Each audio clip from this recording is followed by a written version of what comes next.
Good morning, everybody, and welcome back to The Walk. Today is Friday, May 30th, and we are up to Hebrews chapter 1, verse 8. We're doing this deep dive just as we did with Ezekiel. Today we're going to be talking about what God says about the Son.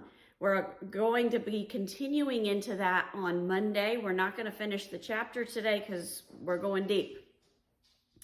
So when you read chapter 1, verse 8, it says, "But of the Son he says." So basically what the author is saying here is, this is what God says about his Son.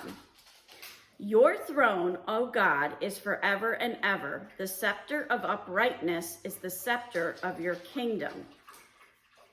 Verse 9 says, You have loved righteousness and hated wickedness. Therefore God, your God, has anointed you with the oil of gladness beyond your companions. Interestingly enough, this is another quote from the Old Testament.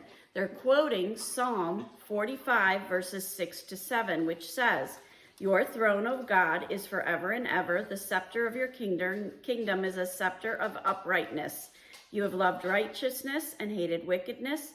Therefore God, your God, has anointed you with the oil of gladness beyond your companions." Exact same words.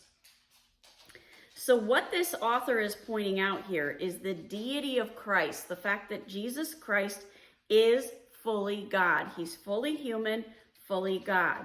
So when it says, "Your throne, O God, is forever and ever," a throne represents power, authority.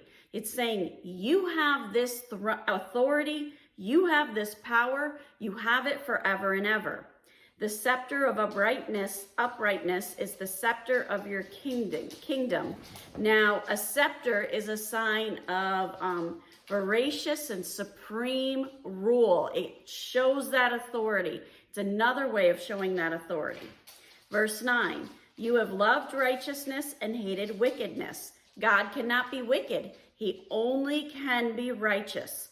Therefore, God, your God, has anointed you. God the Father has anointed Jesus Christ with the oil of gladness beyond your companions. That oil of gladness is extreme joy. He's been anointed with that extreme joy. The Cultural Study Bible had this to say about these two verses. Psalm 45 may have been composed for a royal wedding celebration, but part of it speaks of God's blessing on the king and probably addresses God directly.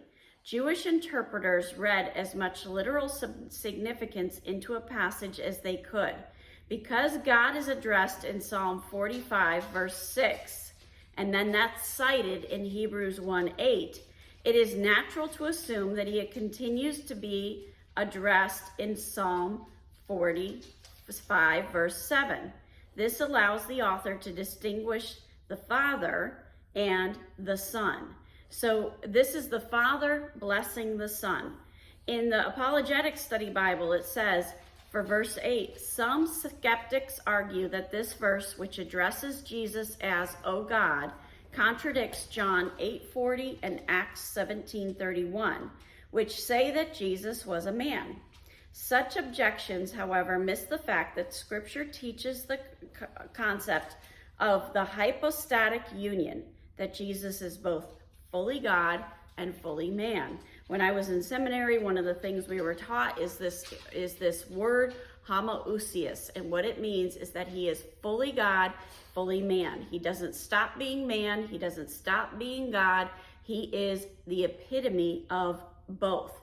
And in that, God the Father has given him power, supreme rule and authority, and this extreme joy. And as co-heirs of Christ, we can call on that power, we can call on that authority, and we can live with the joy of knowing that we belong to Jesus Christ. Today is Friday, so I'm going to remind you, there's no video tomorrow, but I'll be back with you on Monday. Have a wonderful day. God bless, and keep walking the walk.